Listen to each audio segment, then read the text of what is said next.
Morena Tata. I'd like to welcome everybody here this morning to the Ōtorohanga District Council hearing panel, listening to the submitters on the Reserve Strategy and Management Plan. Before we get into this, I would like to start with an opening karakia. If everybody could join me, please. Māti whakapono, māti tūmanako, māti tūtiro, māti whakarongo, māti mahitahi, māti aroha, ka te i tātou. So thanks everyone.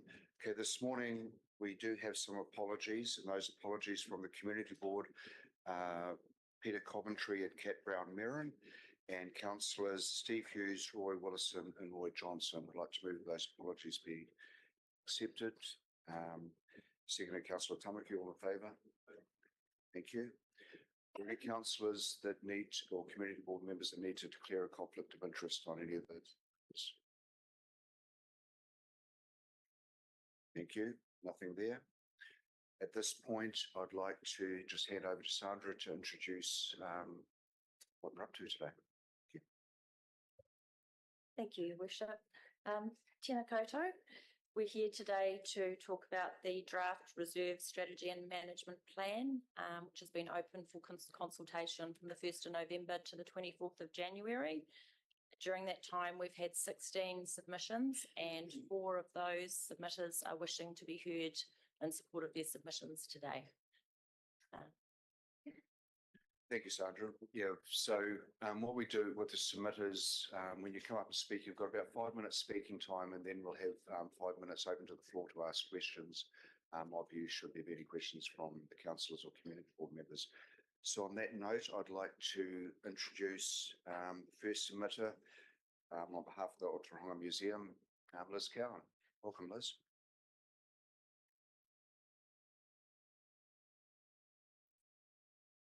Morena, everyone, and thank you for the opportunity. Goes without saying that our prime mission at the museum is connecting our people to their history. I'm a little bit on the back foot because we weren't aware that the plan was being developed, so I'm thanking you for the opportunity to provide you some extra information about our district's history. I was delighted to see the statement on page 83 that said we would protect and maintain existing historic monuments, memorials and other structures of heritage value. In my written submission, the first mention I made was of the village green, officially actually the Ōtorohanga Reserve. That was the name given to it by the iwi group that the building party of which I was a member. The iwi group asked that it be officially named the Ōtorohanga Reserve.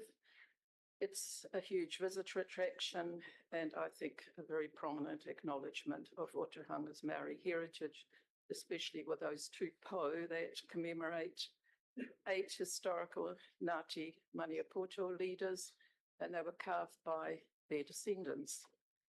Currently, the descriptive plaques on the site are barely legible, so that might be nice to attend to that. There's also the Henuera stone statues, which honours the site's original owners, those sisters Parihuia and Kahira Maratini. On pages 77 and 78, among all the reserves that have been noted, the Ōtorohanga Reserve is not on that map. So I think that perhaps should be added. It is a reserve. On page 100, there's no mention of any legal classification for it. And on page 109, there's nothing about the Ōtorohanga Reserve or the village green on the action plan. So I think that's a rather important reserve that should be included in that whole plan. My second mention again is the Memorial Park. We do have the Te Rohi Pōtai 2001 sculpture and plaque there. That narrative was provided by Ko Mātua Richard Rahitawa. But there is another important feature there that isn't included in the plan, and I've given you a handout. There is no mention whatsoever on page 110 of those historic World War I guns. One's a Turkish howitzer. The other was a German trench mortar.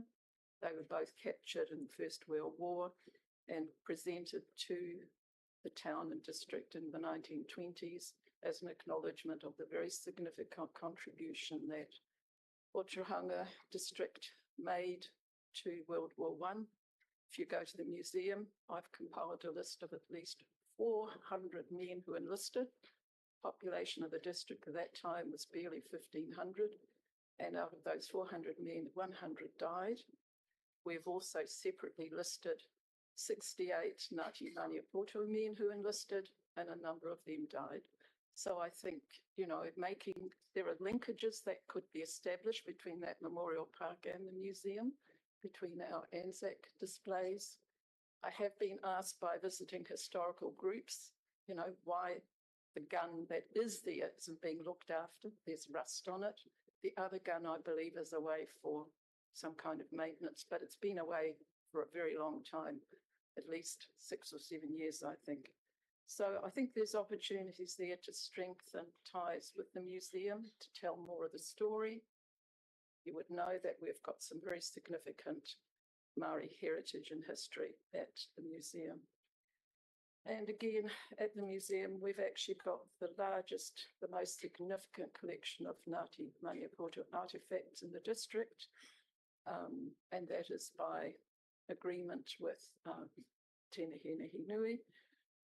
We've got very comprehensive information about Ōtorohanga's Māori heritage. And of course, the museum is owned, the land and buildings are owned by council. That was first agreed to in July 1994, reaffirmed in 1998.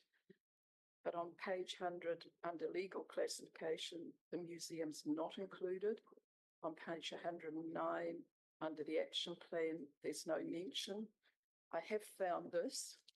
That's from December 1997. It's a maintenance plan. It was actually commissioned by Nan Owen, who managed to raise nearly $11,000 from lotteries to get it done. But it's still valuable, but it's a little bit out of date. And I would welcome an opportunity for us to work together with council on planning our future. And last but not least, and I've given you some letters from 2 experts, the waka is going to need some serious attention. Quite. So I think that was, I presume that was my 5 minutes up. Yeah, sorry. Sorry. I would, you know, I'd happily blather on, but anyway, yeah. Yeah. Sorry. Now, thanks, Liz. Any questions from either community board councillors, Montevideo?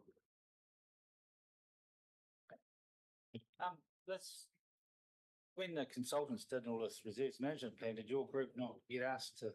No, I was made aware of it in a casual conversation with the manager of the Kiwi House, and I said, pardon?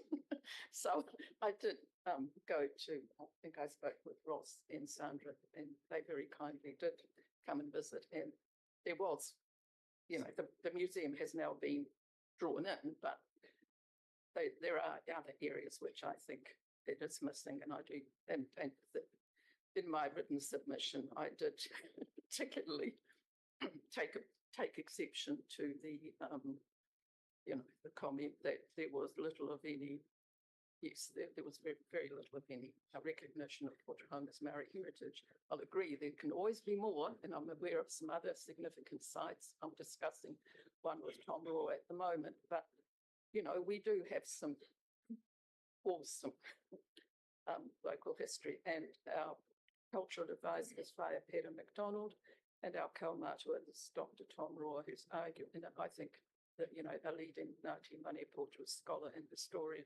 So we've got a huge wealth of information there, and yeah, and expertise that we can draw on. So please talk to us, or talk to our experts, of which I'm not necessarily one at all. Thank you. Any further questions? Thanks, everyone. Thanks, Liz. Oh, sorry. Sorry, I'm a bit Sorry, late. Jason. Yeah. Hi Liz. Just wondering in relation to the waka, what funding do you currently get for that outside of none at all? I spend a lot of my time filling out application forms. There is none. We, as you know, we did not get our lotteries grant this last year for funding, and councillors kindly stepped in with funding for our staff, which is Rebecca and I. But what we had 45 hours, we're now down to 35, but it's okay, we're keeping going. Everything else, there's a small COGS grant, which is basically for things like power and bits and pieces. The charitable trust have been very kind. I've managed to hit up council several times for a $5,000 pots, you know, for various things. But it's just chipping away. And all of those applications take time. And that's time that I'm not doing the other things. So if there's anyone who's good at filling out applications and getting quotes, please, love your input. So at the moment, there's no funds for the upkeep of the waka. No, and that is actually a really serious consideration, because you'll see from those two letters, especially the one from Professor Farrell, that, and she's gone back and looked at some of the archives, that, you know, that waka is entrusted to this district, the museum, by the New Zealand government. So far, I've managed, thank goodness, to those two expert opinions I've got for free. Because one's a friend and one's my brother-in-law, but they are both still experts.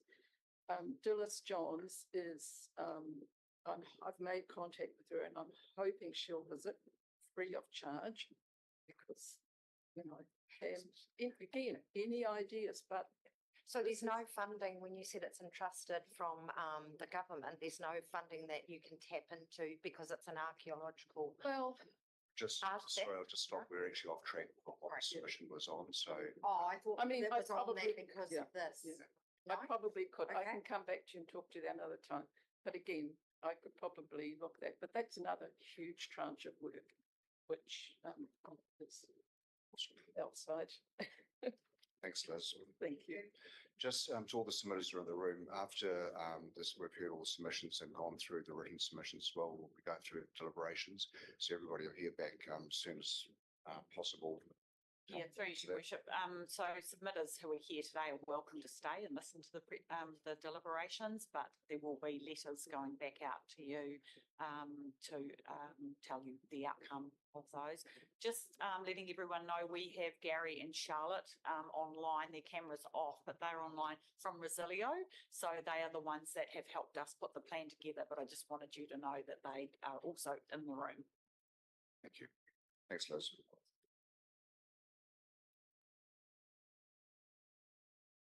Now I'd like to invite, on behalf of the Ōtorohanga Kiwi House, Joe, Kim and Joe and Kim.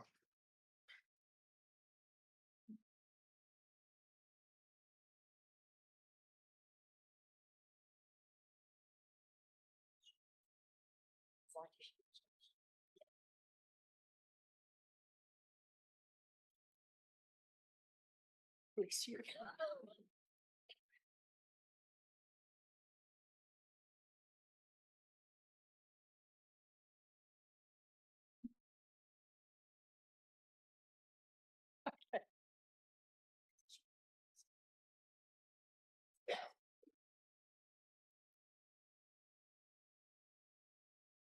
Just while Kaya's sorting that, thank you very much for the opportunity to submit.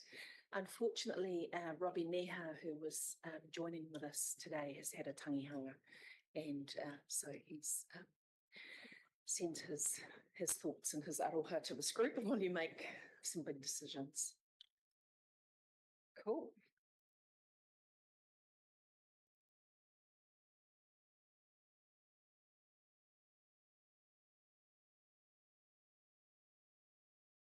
Oh. You said point anywhere, so I'm pointing anywhere.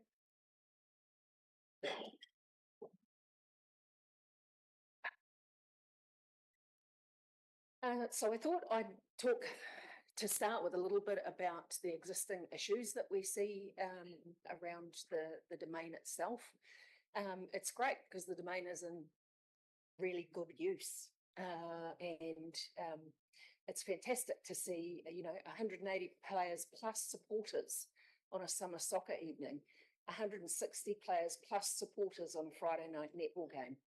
That's great. That's what this reserve is for. The difficulty is that there's not enough parking for everybody. So even when they fill into the Kiwi House car park, the people are double parking, people are parking on the yellow lines, and the visibility at that time of night is really low. And to be honest, I've nearly collected people myself in my car. I've got a car that sometimes drives too quietly. You wouldn't think that with my driving. But, I've nearly collected people because they can't hear me coming. So it really worries me that we've got this risk to not only our sports players and our visitors, but also to our children who are using those spaces. Also, we've got, a really concern for the Kiwi House is the high level light disturbance. If lights are moved closer to the actual park itself, if a new field goes in, we'd be really keen to know where those lights would be located to make sure we don't get any light spill at that high level so that we maintain 10 lux at boundary. So that's sort of where we're sitting now. Kim's going to explain to us a little bit more about where we want to go. Morning, everyone. Thank you for having us here this morning. So to date, and about our ambition, so the Ōtorohanga Kiwi House has spent over $4 million to date on the first stages of our site-wide upgrade of our 50-year-old facility. So Kānoa and the Ōtorohanga District Council are our major partners thus far. So we have a goal with our development of providing more than 20 new full-time jobs for this community. In our business plan, once our development's fully realised, which was updated in 2024, shows a $3 million profit per annum once our project is fully done. So we'll provide through this project to our community wonderful economic growth, and with a maximum of 500 visitors per day on the peak and 120,000 visitors per annum. And we're very fortunate with our location that we sit in the middle of Hobbiton and the Waitomo Caves. So we're naturally on that tourism route. And recently the Tourism Holdings Limited have been in conversation with us about how we're going to hopefully further expand that relationship. So we're very fortunate they're right on board. So our conservation fund will include funding for predator control, reforestation and sustainable tourism for our whole region. And this is along with increased pest patrol coordination for the corridors from Rangitoto to Puriora and Pirongia to Waitomo. So in our little community, we are looking at a pioneering potential world first development, and that's combining ecological sustainability, specialist conservation programs, and empowerment through economic, social, and cultural initiatives for our community. And so to date, Zone 1 of the project has already enabled us to bring back the Mahanui giant weta, a critically endangered species, back from the brink of extinction. We've released 60 of these weta already, and we've got 60 ready to go to release again next month. And we have got 280 gorgeous little babies, 1 to 2 months old. So that's pretty exciting. Yeah, so that's the ambition of what we hope this project will go towards. So just to give you a view of what we're thinking for that space, where the caravan park is currently, if you can imagine at the top of those black lines, that's Alex Telfer, and we'll bring people off Alex Telfer Drive in past the current council toilets and into that caravan park area, turn them around and take them back out the same way. And there's a whole heap of thinking around that. One, we want to reduce the vehicle impact on our neighbours. If we're going to move to 120,000 visitors, the last thing we want to do is make life harder for neighbours. We want to reduce the congestion on Domain Drive and the Kakamutu Road intersection because there's already the medical centre and the pools there. We want to highlight the leisure park and the museum, and don't think of this as a big tarmac car park. This is a completely permeable car park, fully planted with native plants and lots of shade as well. So it'll be a really visually appealing space. So the aim is to add 37 additional permeable car parks for standard cars, 5 electric vehicle charging stations, 3 accessible car parks, and 20 bicycle racks and lockers to support a park and ride activity.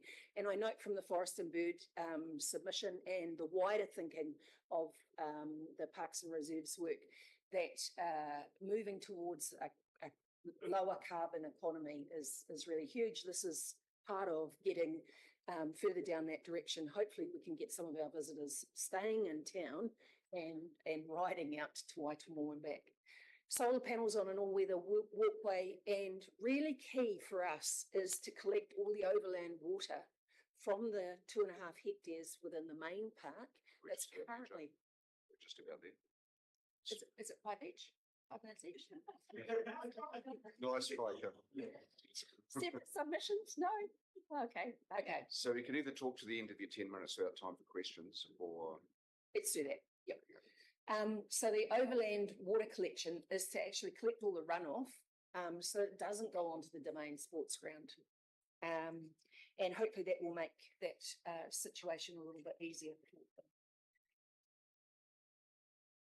We really want to honour the Lions' legacy on this site. You know, they built something for families and to encourage people to enjoy this space and to enjoy Ōtorohanga. So the current ablution block we can turn into a family whānau ablution facility with a parents' room, including changing and feeding facilities. And really important for us is to develop a disability changing area so that adults with disabilities can actually go and do what they need to do safely and with dignity. And to create, I don't know if you know the yellow lanyard, sunflower yellow lanyard, that is a sign for people with hidden disabilities. Now, this will be accessible from inside the park and from outside the park. So if somebody's got the QR code from the Kiwi House on their lanyard, they can use this while they're in the wider Ōtorohanga community. And some of you will know every year we have big groups of people from Canteen and other organisations that we're bringing in. We want to make sure they feel safe and accommodated for. Oh, sorry, and just a quick background to that as well. If you've ever been to the Eden Park Permobile Zone, which is specially designed for that, Permobile are partners with us in dropping this out. So this will be their first in the country and in an area that's not a sports ground. So just talking to the alternative option, and obviously option 2 of the reserves plan, the opportunity that could be given to the college through the potential investment in sports fields down there is a really strong reason for selecting this option in the plan. So the students at our community, it is very socially deprived. You know, we're index 9 on a scale of 1 to 10. So they will really benefit from these upgraded facilities and interaction with members of this community who may become role models for them, which is really important for our young Lanatahi in our community. So the college has worked really hard over the last 4 years to raise standards, and this success we believe is evidenced by our role growth and the roles continuing to grow to levels not seen for many years. We believe the support from the council through the Better Off Funding initiative has helped enable this. So the college also has the ability to accommodate an additional 3rd soccer field, additional to that plan, which makes investment in this area very attractive, we believe. So we want to further enhance the mana of our rangatahi and help promote Domain sports recruitment ability by developing this area of the community. Lighting of a sports field at our college would greatly enhance our ability to work with our young people. And with that field situated well within our college boundaries, the lights bill for nearby residents would be really minimal.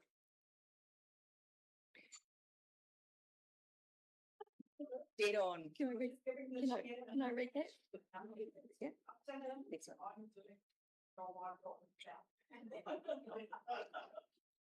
2 minutes? No, 1 minute. 1 minute. Is that okay? Can I just recap really quickly? 4 sentences. So option 2 of the reserves plan allows the 2 soccer fields preferred by the soccer club. It allows upgraded facilities at the college, which gives substantial benefits for this vital community entity. It's improving the safety around the domain, and it allows the Kiwi House development to be completed to its full potential. Almost did it within 10 minutes, almost. Thank you, Joe. Thank you.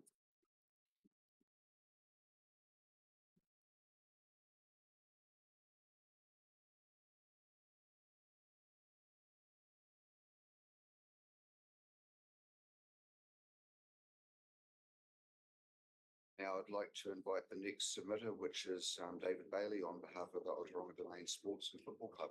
Welcome, David.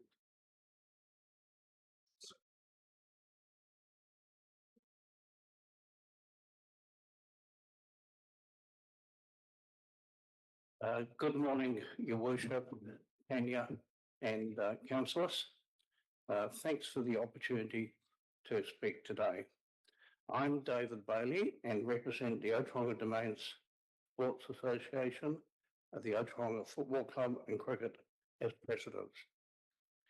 I also have a life admission card from the Kiwi House.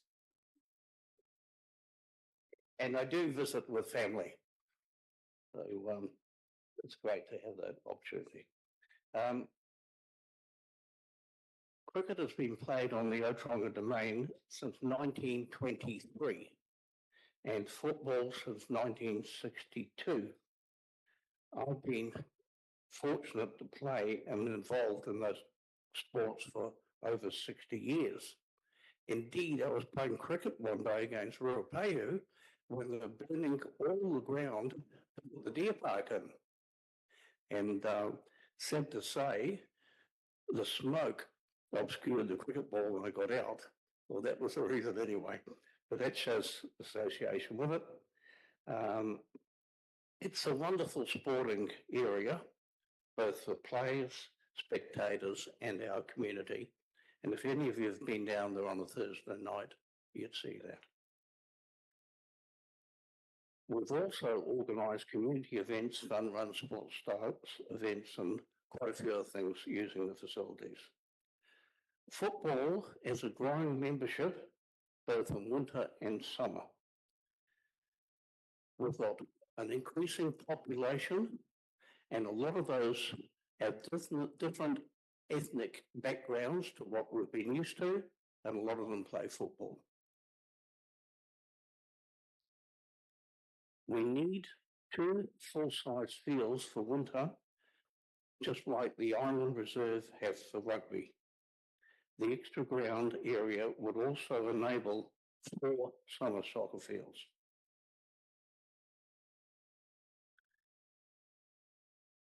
With 2 fields, it would enable 2 games to be played in the weekend without worrying about the weather and what was happening. I'd hate to tell you how many Friday nights I've laid awake listening to the rain, wondering whether we should cancel the game 9 o'clock in the morning or 10. There are very big financial penalties for cancelling too late. We've occasionally used the college, but the fields are below regulation size, and the facilities are not the same. Moving grounds with changing spectators never works. And this is the same applies if we've ever gone away for some other town. The additional land from the caravan park would be used to develop the 2 fields as per option 1. The lights would be moved, but I don't personally believe there would be any change in respect of this on the Kiwi House. The lights are only used for 2 hours, about 50 nights a year, and then are shut down between 9 o'clock and 9:30. They have been used for over 40 years and we've had no complaints or no knowledge of any lighting effect. As regards parking, whenever I've currently into the Kiwi House, usually on a Saturday or Sunday, it hasn't been a problem for me, but we understand the netball may be moving in their plan to the Island Reserve, and there'll be a huge amount of parking available, and I don't know what that area could else be used for. There's also a building up there. I'm sure the Kiwi House people would like to get their hands on that and use it for their expansion as well. That's a matter we'll have to work out with netball. But there is a huge area of land very close, and with a bit of work done on access, I'm sure it will be wonderful. So here we have a one-off opportunity. It will never be available again if we take it and not use the playing fields. As we said, our population is increasing and we need to provide excellent facilities for the residents and ratepayers of this town. We do support the Kiwi House's expansion and what they've done, but on this occasion, we'd like this extra bit of land for the domain. Thank you very much. Thank you, David. No bill needed. Open floor for questions. Jo. Hi, David. Just wondering, legality wise, do you know of, if say you were to move to Ōtorohanga College, alcohol on the grounds? Well, I guess that would be a no completely, but it wouldn't be an option as we see it to move there. We've got our pavilion, changing rooms, wonderful spectator access, and it just works at the domain. That was what it was originally set up for, sporting fields. Thank you. Thank you. David, I would have asked Kim and Joe, but they didn't leave time. But with any organisation, unless you've got the land, it's hard to grow. And obviously, the soccer and that cricket's growing, which is awesome. Kiwi House want to grow too. But with the land use, there's also the mini golf and the bloody and the netballers. So if say the mini golf was to leave in that area there, could that be an option as car parking if the netball stayed, or that could be an option. That could be another option for that. And but I guess at this stage they could share the parking with mini golf anyway, certainly during the week, because in my experience there's very few people playing mini golf during the week in the daytime. Yeah, I'm just thinking about it giving all parties, someone has to leave to make room for more land. That was yes. Well, I understand that's going to be the netball. Yeah, well, if it was the netball, yes, yeah, that's all money though. So, yeah. Thank you. Any further questions? Thank you, David, for your submission. Thank you.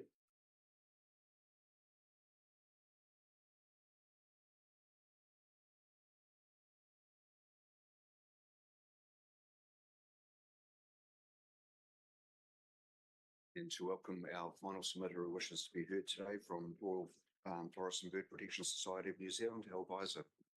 Welcome. Thank you. Kia ora. For Elvisa, taku ingoa. Thank you. My apologies. All good.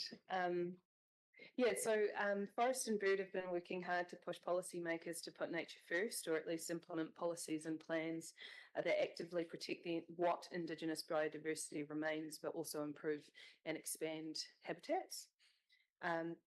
These efforts not only benefit nature, but can also benefit individuals and whole communities, as I'm sure you're all aware of.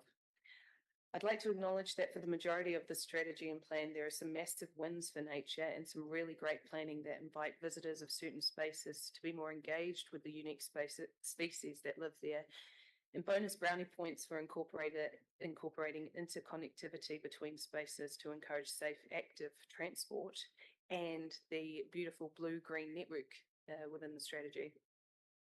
Forest and Bird admire and support the partnership between the council and mana whenua as kaitiaki, as these working relationships often provide positive outcomes for Indigenous biodiversity and help the community understand the importance of historical context within these natural spaces. While the strategy and plan overall seems really good for nature, particularly the regeneration of wetlands and native understory planting within an exotic forest area, both which we hope to see more of around the country, Forest and Bird really wants to press on two key things from here. One is the use of the opportunity to identify additional significant natural areas to ensure all categorical areas of significant biodiversity are sufficiently protected through SNA rules. And the second is that councils plan ahead in all areas possible with a nature-based solutions lens.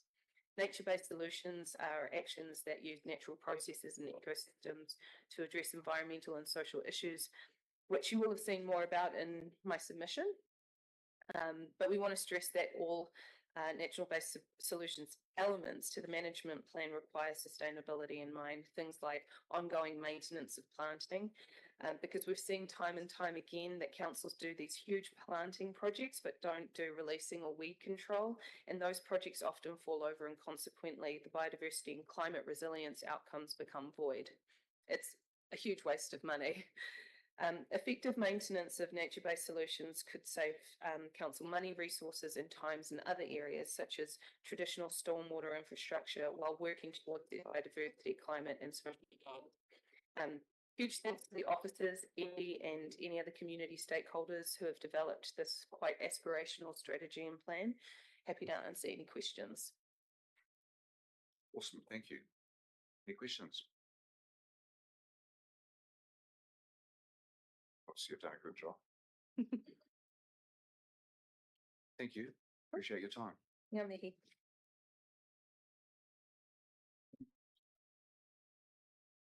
Right, now we're going to move into deliberation, so I'll hand back over to Nadia and Sandra.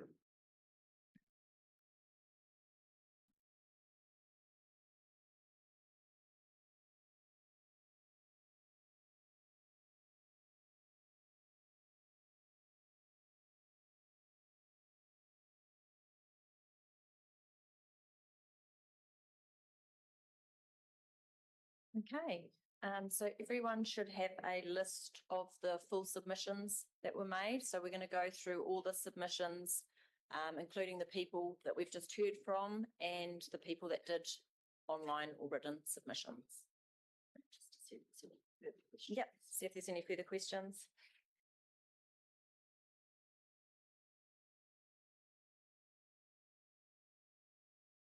So our first submitter just indicated their preference for option 2 for both Island Reserve and the Domain. There's no other submission. Excuse me, through you, Chair. Can you just state the name of the submitter as well, just so we're all on the same page? I know they're numbered, but if you say, yeah, the name, that would be really helpful. Thanks. The first submitter is Tracy Carter, and she just indicated her preference for option 2 on Island Reserve and option 2 for the Domain. So feel free to jump in with questions at any time. If not, I'll just move on to the next submission. Second submitter was Marianne Walton from the Ōtorohanga Netball Club, and she did provide some feedback that netball's needs are becoming urgent. The courts are fast becoming unfit for purpose, if not already. Safety is a concern for players, umpires and spectators alike. And she indicated a preference for option 2 of Island Reserve and no preference for the Domain options. Okay. Third submitter was Elizabeth Cowan from the museum, who you've heard from today. So I won't read out her submission as Liz has talked to that. And she had no preference on the Island Reserve or the Domain options. Submitter number 4 was Alistair Laws. He provided some feedback. He said football is very strong in Ōtorohanga throughout winter and summer. Unfortunately, our facilities are below par now and we need the entire Domain upgraded. Having 2 full, professionally resurfaced fields would allow our club to prosper, as games would not have to be called off and or moved to the college, allowing our teams to play alongside each other also. He didn't have a preference for the Island Reserve, and for the domain options, he selected option 1. Suzanne Tucker. Could you have a question? Yeah, thanks, Your Worship. It's just in relation to the waka. I assume that any work that's going to take place going forward on that will give an indication of the costs involved in reinstating or bringing that up. Through you, Your Worship, I just wonder how relevant that actually is to what we're talking about today. I don't mean to be disrespectful, but I actually wonder whether that isn't an item for a separate time, and whether Liz might want to come to a public forum and a council meeting to talk about that and expand on it a wee bit more. Valid questions, councillor, but I wonder about its relevance to today. I'm just asking a question, and I know it sits in the whare that is on a reserve, and maybe that's it, but it is a taonga that's. I wasn't asking them to give an indication of cost today. I was asking whether any further work that's going to happen on this will provide that information. That was all. Just because the last submitter talked about professionally resurfaced fields, are we considering just what the reserves can be used for, or are we considering funding or help? Because I mean, it's I'm just trying to get my head around. So basically, so we're sort of like divvying the land up, so to speak. Is that all we're worried about doing? And then there's another step, obviously, but or are we saying because there's a professionally resurfaced field in Hamilton that has heaps of games because it's proper professionals, they can play heaps, so the wet weather doesn't worry it as much. But I understand they cost about 800 or 900,000, so it's 1.6 mil for 2 soccer fields. So we're only just worrying about the land, so to speak, at this stage. Is this? Sorry, is that a trick question? Great question. Thank you, councillor. So what you're considering today are the options that we went up for consultation on. So that's how the land will be used. The funding is the second stage of that. And like a lot of plans, especially for a council our size, there's multiple funding options that we would end up looking at, which include external funding.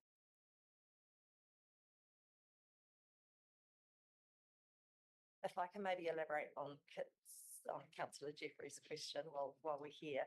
So I guess the reserve management plan looks to indicate where we have culturally significant items.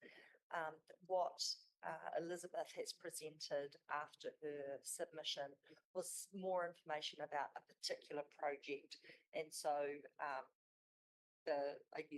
diving into what that cost is doesn't necessarily fall within the reserves management plan, but it is another project that we are aware that Liz is looking for funding on and working with her on how we could accommodate that. That's a nice explanation. Okay. The next submitter was Suzanne Tucker, and she indicated a preference for option 2 for the domain and no preference for Island Reserve. Monica Clark indicated the Ōtorohanga domain option 2 and no preference for the Island Reserve. And she had another comment. The Kiwi House needs to be able to accommodate increased visitor numbers in a convenient and safe manner. The flow-on benefits of these tourism dollars will benefit the community as a whole, with increased job opportunities, increased traffic to other local businesses, and the increased ability of the Kiwi House to invest in local conservation initiatives. The next submission was from Robbie Neha, and he's indicated a preference for option 2 for Island Reserve and option 2 for the Ōtorohanga domain. The next submitter was Kim Ingham, who you've heard from today on behalf of the Kiwi House. So I won't go through that submission. And she indicated a preference for option 2, the domain. Andrea Pye indicated a preference for option 1 for the Island Reserve.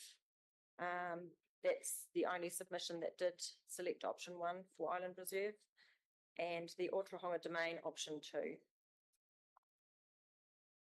Matthew Ronaldson has indicated a preference for option 2 for the Island Reserve and option 2 for the domain.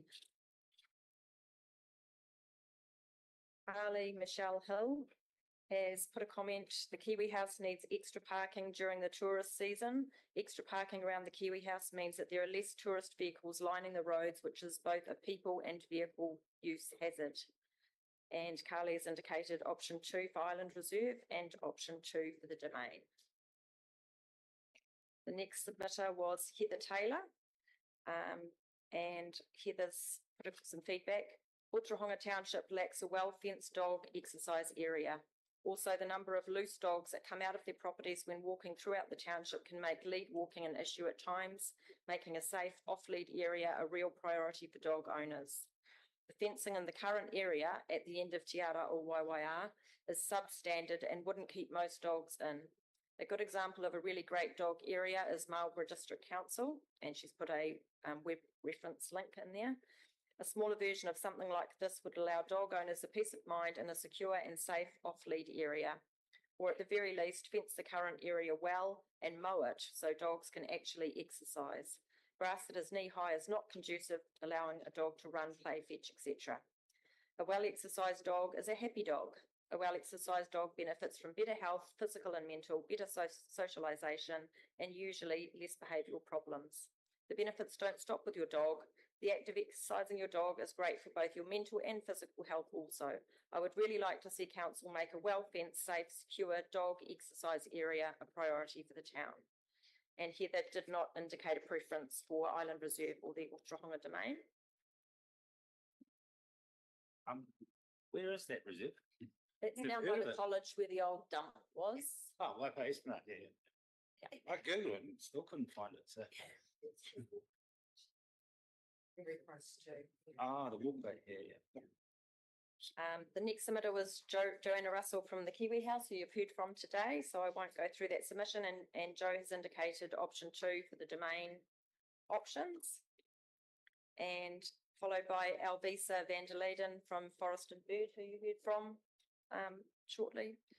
And yes, you've got a copy of her written submission, and she had no preference on Island Reserve or the domain options. Murray Lowenthal, he has put a feedback. This is relative to the plans for the caravan park at the domain. My understanding is that there are plans to develop this as an additional football pitch. In my opinion, based on 60 years of living close to the domain, this would be a waste of money, and it would be much better to make this land available to the Ōtorohanga Kiwi House Trust to allow them to expand and develop. The trust is vital to the economy of the town, and I believe not doing this would be a very negative use of the land. And Murray has indicated his preference for option 2 for the domain and no preference for Island Reserve.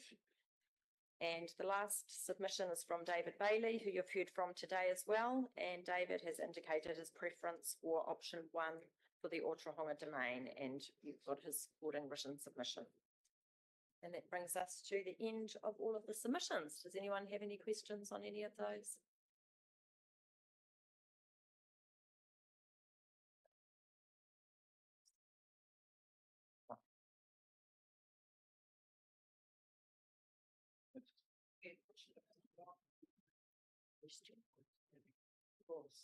Thank you. How could I forget? Just a question about the dog, exercise area. I'm wondering in terms of the reserve down the end of Te Ara Waiwaia, because it isn't fenced well. It's only partially fenced, and I'm just wondering, is there a reason for that? Do we know?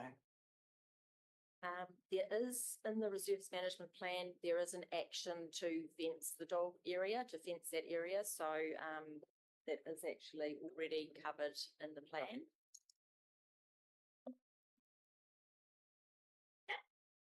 She told, does she mean to fence off the river, I wonder? Because it's got a normal farm fence right around the bottom. It's got a tree slats, so a dog could get out through there. especially a little dog, and it's got a giant gap in that sense as well.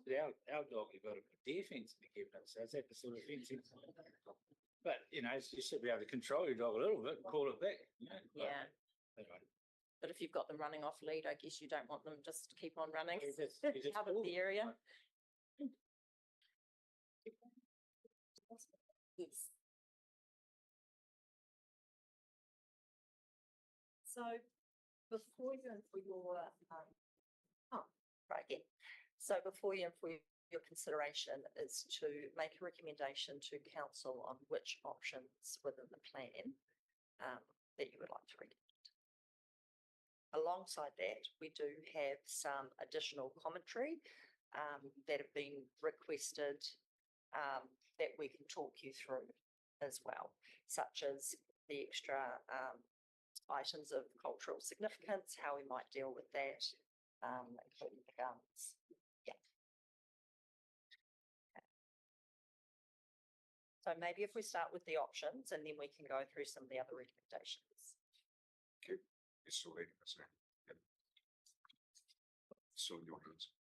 Can I ask one question? Yeah. Or you want to ask this? Are we only at the moment really considering the domain option? Because that seems to be the only one that really is. So there's two options, and perhaps what we'll do is we'll separate them out. So if we start with the domain, there was option 1 and option 2. Yeah. And so for your deliberation is to make a decision on the preferred option to recommend to council, and then we'll go to Island Restoration. Yeah. The options, out here, I've got them in front of me here on my screen. Are they able to go up on our big screen at all?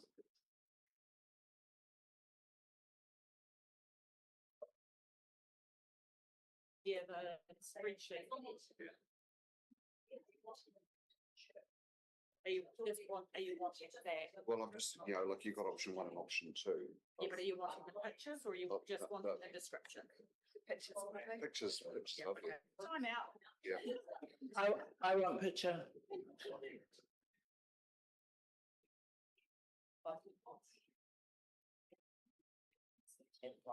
Because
Awesome. Welcome back, everybody. We're back on air, so I'll now hand back to Nadia and Sandra. Thank you. Thank you, Your Worship. So just to recap what the next steps are following our wee intermission, and thank you, Gary, for pulling up the maps. I think the visual, seeing things visually is much easier for all of us. So first off, we'll look at Island Reserve. What we went out for consultation on was option 1 and option 2. So before you is for your recommendation to make to council. Sandra can just highlight the feedback from submitters of how many were in support of each. Okay, so for option 1 for Island Reserve, there was 1 person in support. For option 2, there was 5 people in support, and there were 10 people that didn't indicate a preference for either option. Thank you. So going on that, we've got from the submitters unanimous support for option 2. That's a fair assumption. Any suggestions or any discussion or questions, councillors, committee board,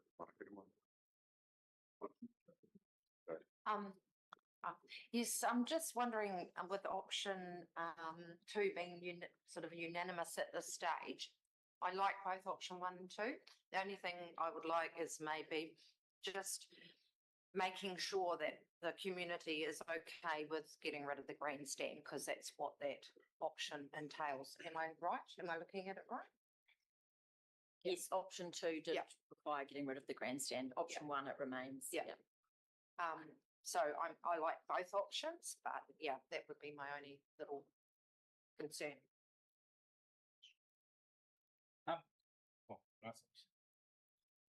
You know, the submitters, because like 5 people, or there's 16 in total, apart from, it's only really 15 if you take out Forest and Bird, because they've got professionals that always submit on these things.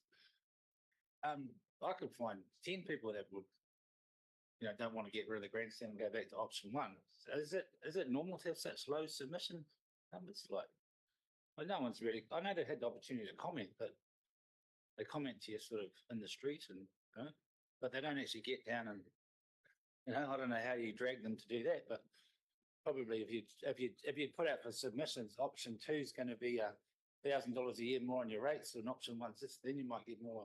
I don't know. Just is it normal in little? This seems a very low turnout. Is it, well, no one cares, no? Yeah. Sorry, Your Worship, it's reasonably hard to engage with people and get a submission kind of coming forward. So chatting with someone on the street or, in the supermarket, all that is far easier.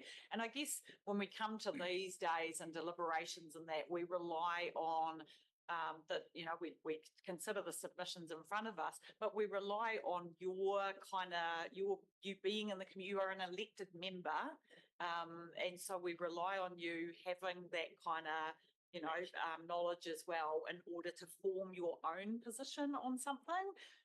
It's about keeping an open mind as well in terms of what's come before you. But all of you today have kind of that community background around people who have spoken to you on their preferences, maybe. So you're sort of bringing all of that together. But low turnout for we've got to be doing something really controversial to get the big numbers, and let's not do that. That's what I've learnt in my short time is people don't really care, And just until you put I'd hate to think that we're making a decision on just 5 submitters.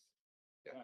So we've got to weigh up our own thoughts. Correct. So it gives us guidance. I mean, where the difference with the public consultation is to a referendum, we get the feedback from the community, but we don't have to follow that feedback as the directive we take, which has got an indication from them. So it is up to us as elected members sitting around the table making a decision which we feel is most appropriate.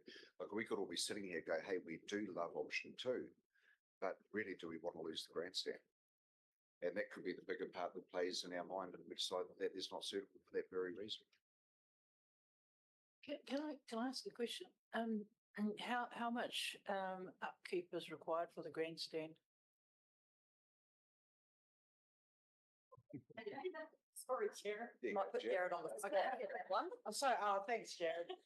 I guess I'm asking that because, if there is, there are a couple of things that I thought when I was listening to that question was that how much upkeep is actually required for the grandstand, and but secondly, council have been through quite an extensive consultation process with the community outside of these actual submissions coming through. And that's both with the Māori community, well, with the whole community, right? But and with mana whenua.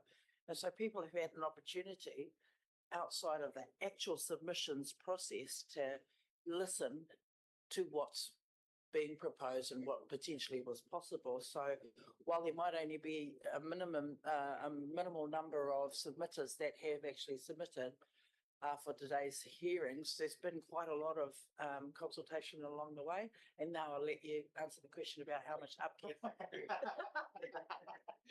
So we don't have a separate budget for that. It falls under our park stuff.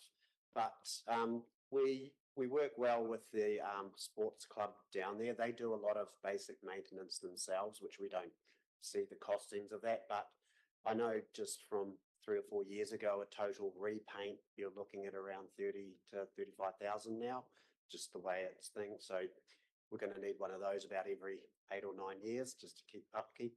The general upkeep per year is quite low. Being a solid concrete building, it's quite minor.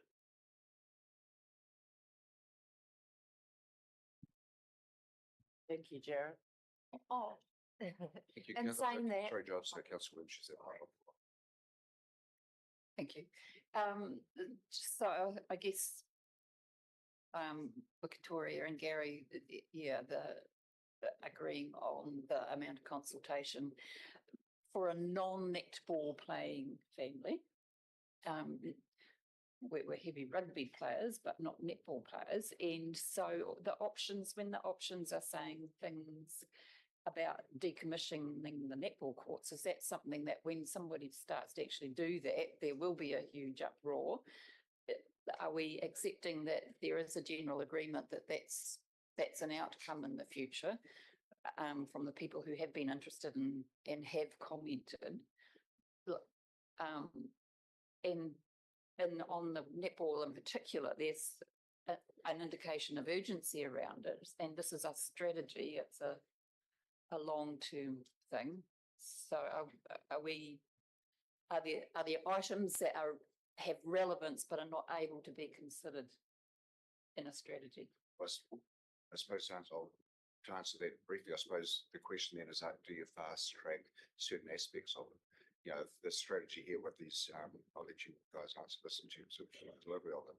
So if you're looking at the Island Reserve and you say this is a long-term strategy, it's going to be 5, 10, 15 years before it's adopted. The netball courts are in need of repair now or replacement now. Do you fast track one item, which is really what you're asking of that plan? I'll hand back over to you. Thank you, Your Worship.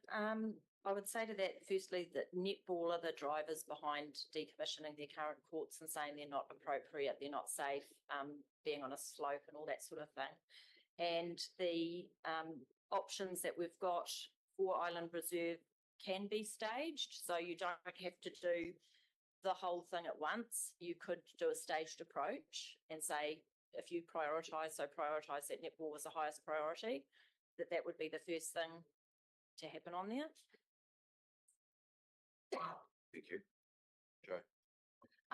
Yeah, I mean, just from being in the district and being part of the community with all sports, Ōtorohanga Sports Club sometimes use the rooms at the moment because there is now in the grandstand around the back is changing sheds for either any of the games, be it men or women. So at the moment, some of it is being used, but there is ideas in the future that if they have more room, that they can either upgrade their current facilities to include more changing rooms and not necessarily use the grandstand rooms.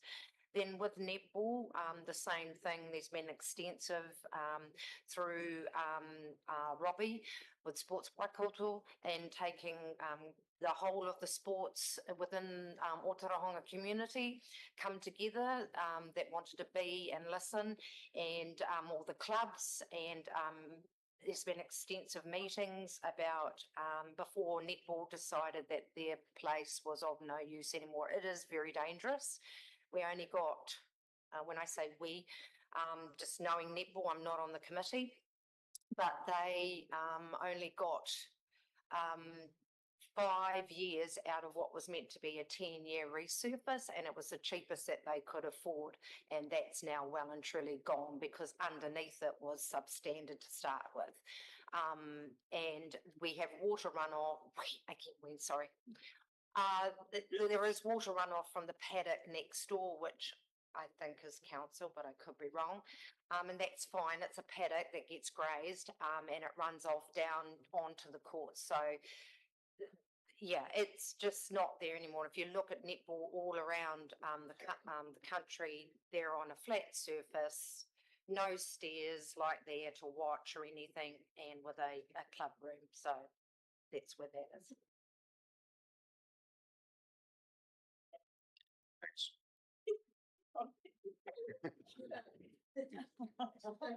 Yes, but so in terms of a recommendation here, is we've got most of the submitters option 2, but I'm also very aware of the fact you've got a grandstand there that back to the point that if all of a sudden we decide to go over option 2 and the grandstand was removed, then I think you'd see that it's probably 500 submitters would want to be up there with option 1.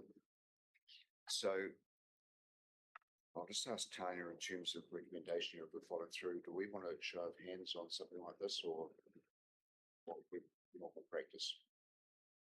Can I just add my Yeah, 2 please do. cents? I'm sure Robbie and the team engaged with the sports club, so they didn't submit on wanting to keep the grandstand. They didn't even submit, so I'm pretty sure they would have been happy. Were they happy with both these options that have gone out, Sandra? Yes, to my knowledge, they were happy with them, and they were given the, reminded that submissions were open and when they were going to close. So they've definitely had the opportunity to submit on that. Perfect.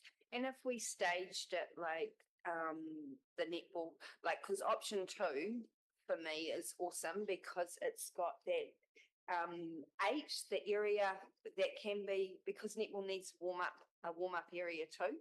So if we staged it, the community, like this plan would go out, we'd sell it, they would see the grandstands going. So yeah, we'd be doing the netball courts, and there'd be a good time frame for people to get, have their say, and maybe it might change a little bit down the track once the netball courts are there. Yeah, that's just my thoughts anyway. Ōtorohanga? Oh, tēnā koutou. I just have a question about the Tigers building. So I see they didn't put a submission in either to support the grandstand or anything, but if this option does go through, I would hope they'd be consulted as well, because I see on the plan that it says there that it would be netball / Tigers. So how would that consultation with the whānau Tigers go there? Oh, sorry. Thank you, Ōtorohanga. So option 2 has got upgraded facilities to accommodate netball and Tigers were involved in those conversations we had with the sports hub. So they were happy enough with that. Obviously, they'd be involved in that process of designing that building and how it would work.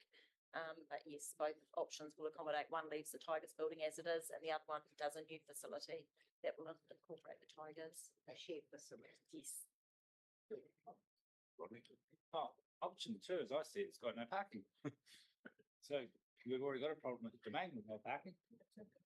Yeah, but if you look at there's hardly any parking though when you, if you look at number 10 on option 2, yeah, but there's hardly any parking. it says, At the moment, they fill a whole, yeah.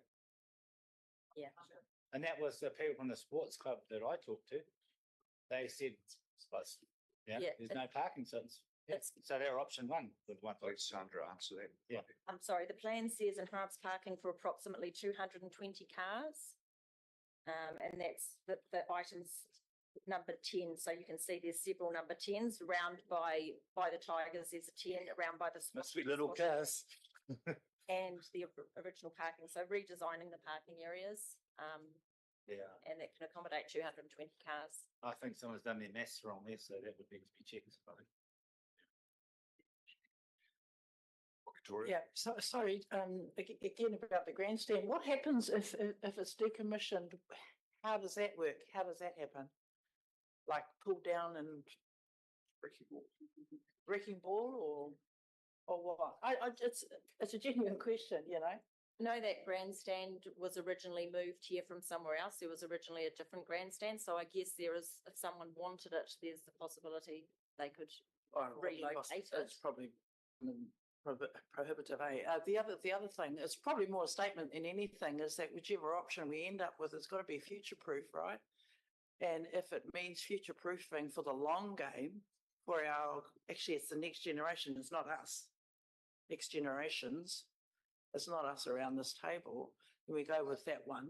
Well, those are my thoughts on it. You go for whichever is going to get the best outcome for the next generation. It's not necessarily how we're going to see it and how we see it today. And I mean, if it means forfeiting an old grandstand that costs $30,000 every, whatever it was it 7, 8 years? Yeah, I'd be forfeiting. That's just my view. Thank you. Show of hands for options. Is that how you want it to work? Yeah. Okay, so The easiest way. the submitters were on recommendation of option 2. Can I see a show of hands, the preferred option being option 2? Raise your hands, please. Listening. Is everyone listening? Well, you're choosing which option. Yeah, these are the two options, councillor. I'm asking hands up for option 2 as the preferred option.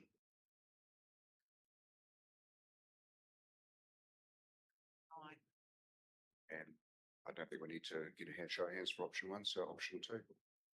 Thank you. So these are I'm just Yep. wondering if we, and I might check in with Kaya, do you want to take each of these as separate recommendations with the mover and seconder, or do you want us to do what makes it start and then do it all at the end? The latter? Is that right? So just to round that off and to also, I guess, preface the other ways in which we will change what's within the strategy itself and how we'll respond to submitters. The wording will be something along the lines of that. No, we'll do the next, yeah. It's okay. Okay, so the wording will be something like for Island Reserve on pages 15 and 16, we'll signal the preference for option 2. This is if it's all passed through council. Signal the preference for option 2 as providing the best overall outcome, but retain option 1 for reference. So it won't get removed from the plan, it will remain in there, and noting that there are some preconditions that will need to be met. For example, sufficient external funding to make the plan achievable. I think just a final note on that to everybody, this can be staged transition as we mentioned before.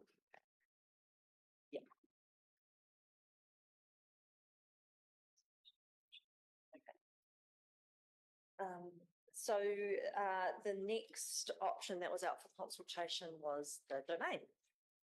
And Gary's working his magic at the other end. And Sandra can let us know what the tally was between the two options. Thank you, Nadia. So for the domain, 2 people indicated a preference for option 1, which is the option up on the screen at the moment. And 10 submitters indicated a preference for option 2. And 4 people had no preference. Thank you. Open to questions or comments, Victoria. Sorry, not a question, but I see there's 9 comments in the chat. Should we have been looking at that and answering it? No? Sorry, no, that was my bad. Oh, come on, Gary.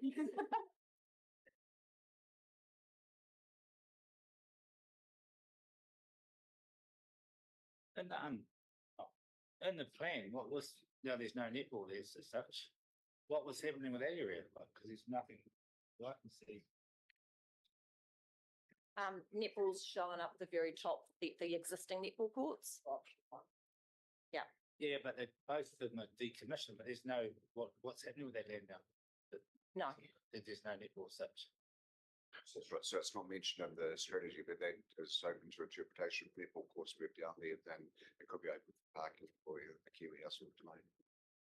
Yeah, For soul. So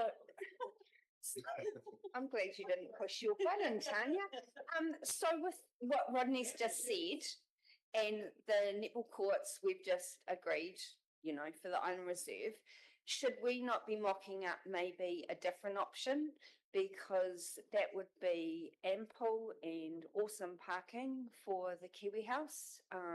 The bush that needs clearing could have a beautiful nature walk down to the Kiwi house.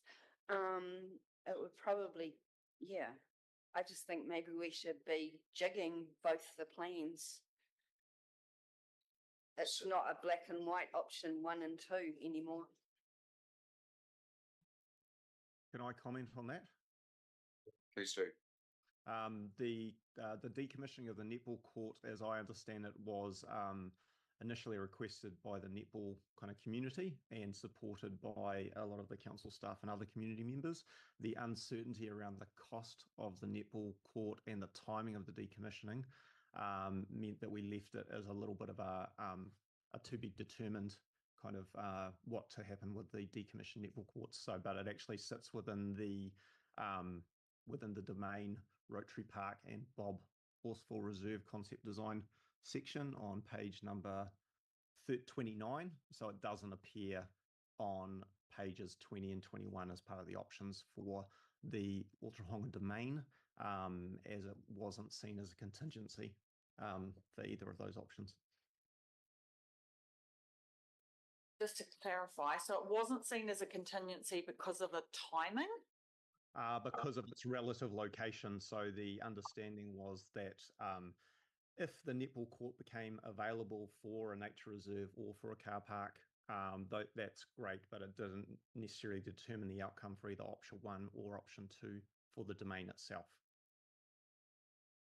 So the domain wasn't seen to be contingent on the future use of the netball court. Does that make sense? No, I think for us it does play a big impact on the decision of what happens with the domain going forward.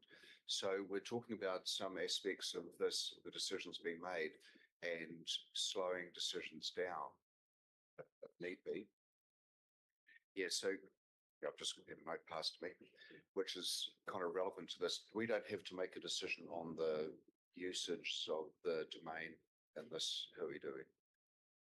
No, so the purposes of the hearing is to hear the submissions. The purpose of the deliberations is to actually discuss what you've heard. Yep. If you feel like you need more information, more time, more kōrero about this, then that's an elected member decision. This is a big plan. It's a big plan, and it's got big commitments in it. And so I just figure if there's any kind of questions or any requirements for extra information or for a workup of a different arrangement, then we'll listen to that and do what you. Yeah, thanks, Tanya. That's exactly what I wanted to hear, I think. In light of the decisions were made on the Island Reserve, this is my recommendation. If anybody has a different feeling, please let me know. That we delay the decision on what happens with the domain until we determine what the use of the netball court area could be in conjunction with the other opportunities on the domain, the parking, extension of fields, etc. Is that the route that we want to take on this? Okay. Can I just check with the 2 staff who have been working on this? Absolutely. Nadia standing in for Ross. Yeah. Any thoughts or, yep. Okay. I think that's a acceptable way forward. Can I also just, sorry, can I just add one other thing? Yes.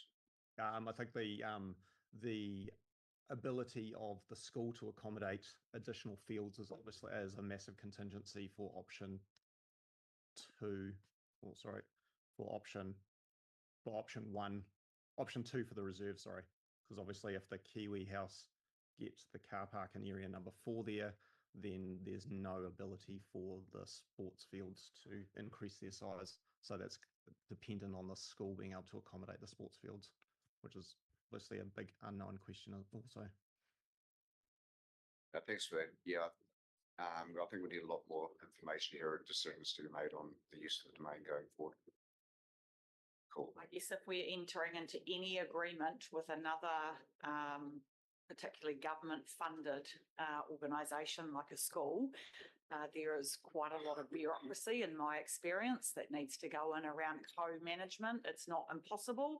Done it before with rec centres, but there are agreements that would need to be put in place. So a bit of careful thought around that before we kind of take that as our option, albeit a lovely offer.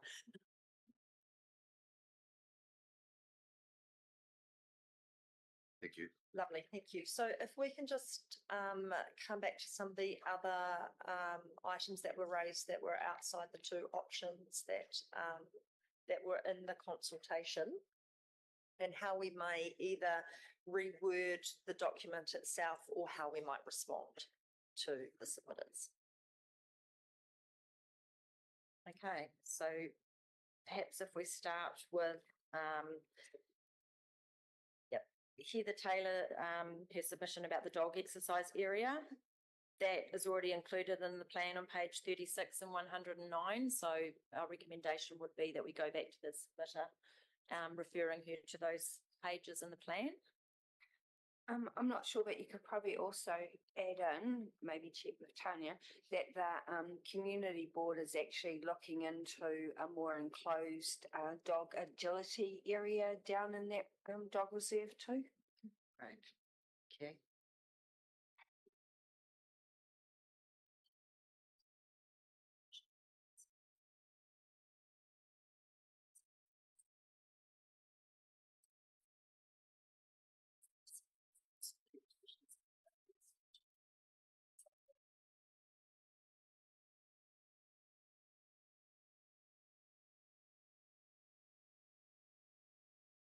Okay, so the next response was to Elizabeth Cowan from the museum.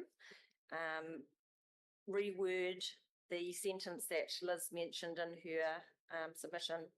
We're saying we could reword that to, there are a range of sites within parks and reserves that have a significant heritage value for mana whenua. However, this is not reflected clearly or understood by the wider community.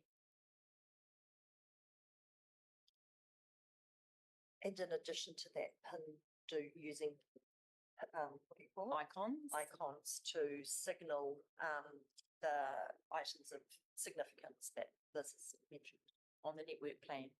Would that also include not referring to the Ōtorohanga Reserve as the village green, or doing Ōtorohanga Reserve / village green?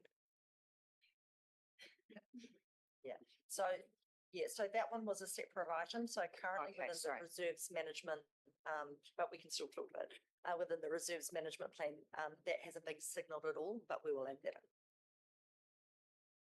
Yeah, just following on from what you were saying, Katrina, just in relation to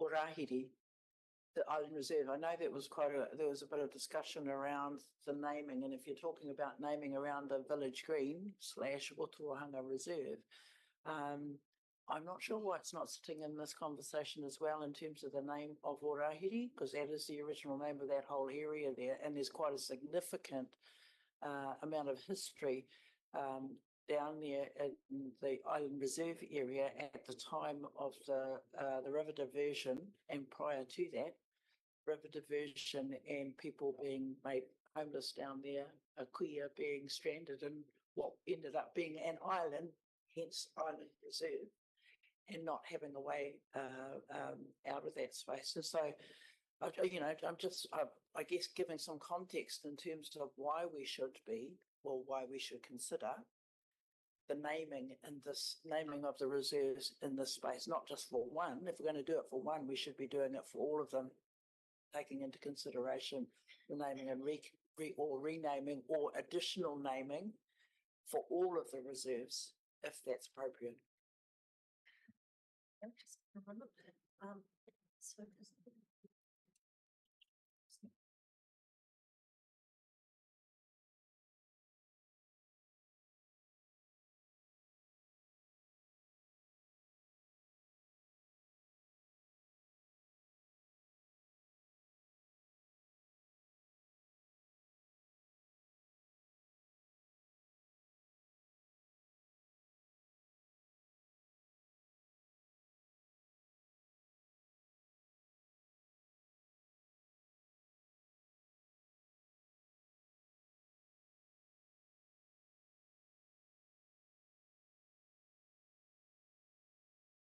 I guess if I can add to that, if I could give some examples, I mean, with Liz raised the Ōtorohanga Reserve today.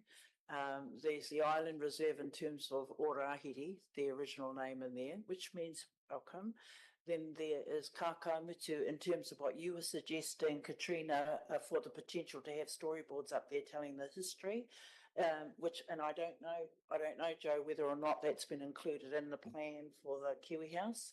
But, you know, Kākāmutu is significant historically to Ōtorohanga, and there are number of spaces. Additionally, when you consider all of the work that we did for the town concept plan, the town concept plan actually names the areas within, like suburbs within Ōtorohanga, in accordance with what was significant at the time. Haere Huka Kākāmutu, you know, Ōrahiri, up there, Waiko Whiti Whiti, all of those spaces. And so it makes sense to me for when we're making or having some deliberation or consideration in terms of naming or renaming, that we make sure that it all talks to each other from the town concept plan.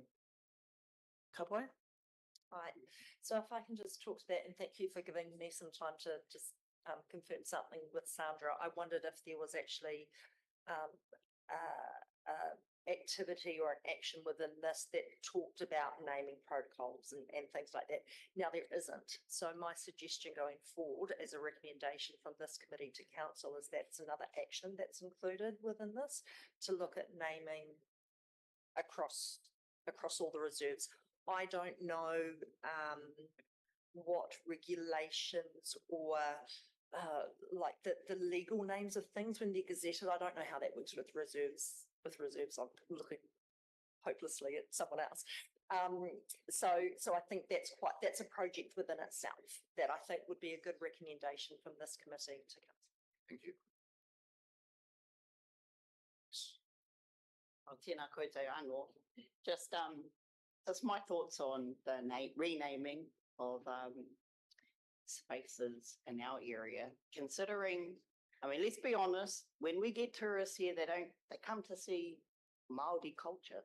They come to New Zealand to experience something unique that is us as Māori. So to me, not taking advantage of renaming but reverting, going back to the original names, celebrating our history together, because, you know, I understand that we're all in it together, you know, and we have to work together. So, you know, council and others look at the tourist dollars and what it's going to bring into the community.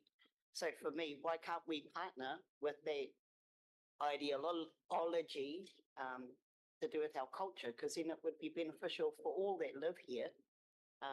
Our residents, our ratepayers would learn more about the space that they live in. The tourists that come in can go home and go, oh my God, when you go to New Zealand, you need to go to Ōtorohanga, da-da-da-da-da-da. And I think in the long term, it'll be good for everybody here. And keeping in mind that in Maniapoto and the King Country area, we don't have towns with English names here. There's nothing. And everything is Māori names. Ōtorohanga, Te Kuiti, Maihihi, Paewhenua, you know, there's no English names. Yeah, so keeping in line with that train of thought. Yeah, I think it could be something that would be beneficial for everybody in the community. If we can work together to find that middle ground, it would be good financially or culturally for the whole community. So, thank you. So got that sorted or? Yes, I think just for clarity, in terms of addressing the issue that Liz has raised around what we commonly call the village green being omitted from the strategy, we will put it in under the reserve name that it is, noting that there'll be a project added to this around naming conventions. Thank you. That's good.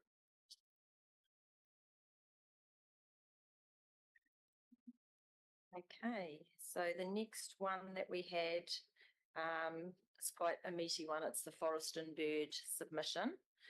And our response here, we've suggested, is other matters such as giving priority to native planting, improving ecological and pest management to enhance Indigenous biodiversity are included in the draft strategy.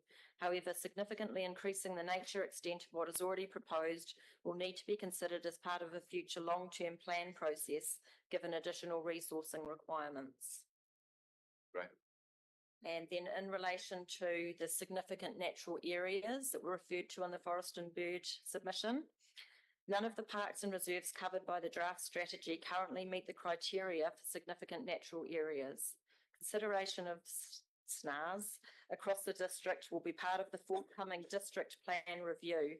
If this subsequently identifies SNARs as part of Ōtorohanga urban parks and reserves, then the strategy management plan will be updated in accordance with the requirements of the Reserves Act 1977. Right.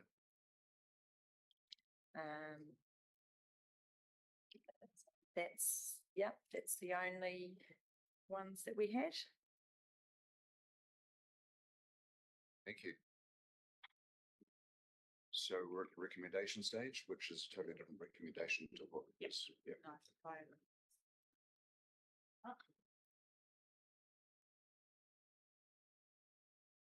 That having considered the feedback and submissions received on the draft Ōtorohanga Reserve Strategy and Management Plan, the hearings panel comprising Ōtorohanga District Council, Ōtorohanga Community Board and Mana Whenua representatives make the following recommendations to Ōtorohanga District Council. Island Reserve Option 2 be progressed with the relocation of the Ōtorohanga netball courts as a priority action. Number 2, that further discussions be held on the future use of the Ōtorohanga netball court area before a decision can be made on the preferred option for the Ōtorohanga domain. Number 3, a naming protocol be developed to ensure all reserve names are aligned with the work undertaken as part of the development of the Ōtorohanga Town Concept Plan. Any changes? Any tweaks? Could we just also add, there's a few minor spelling mistakes and grammatical things. Could we just add that we'll change those as well? Sorry, did you say in accordance with the town concept? Yeah. Is that correct? Is it around is it with the naming? It's an alignment with a. Yeah. Does that make a difference? Alignment. Aligned, yeah, we've got aligned. Yeah. Is that all right? So long as it aligns with that, which is, yeah. Right? Okay, thank you for that, Tanya. Thanks, Kaya. I'd like to move that recommendation, seconded Councillor Prendergast, all in favour?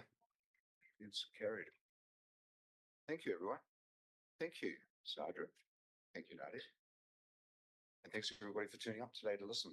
And we'll come back later on with further decisions. So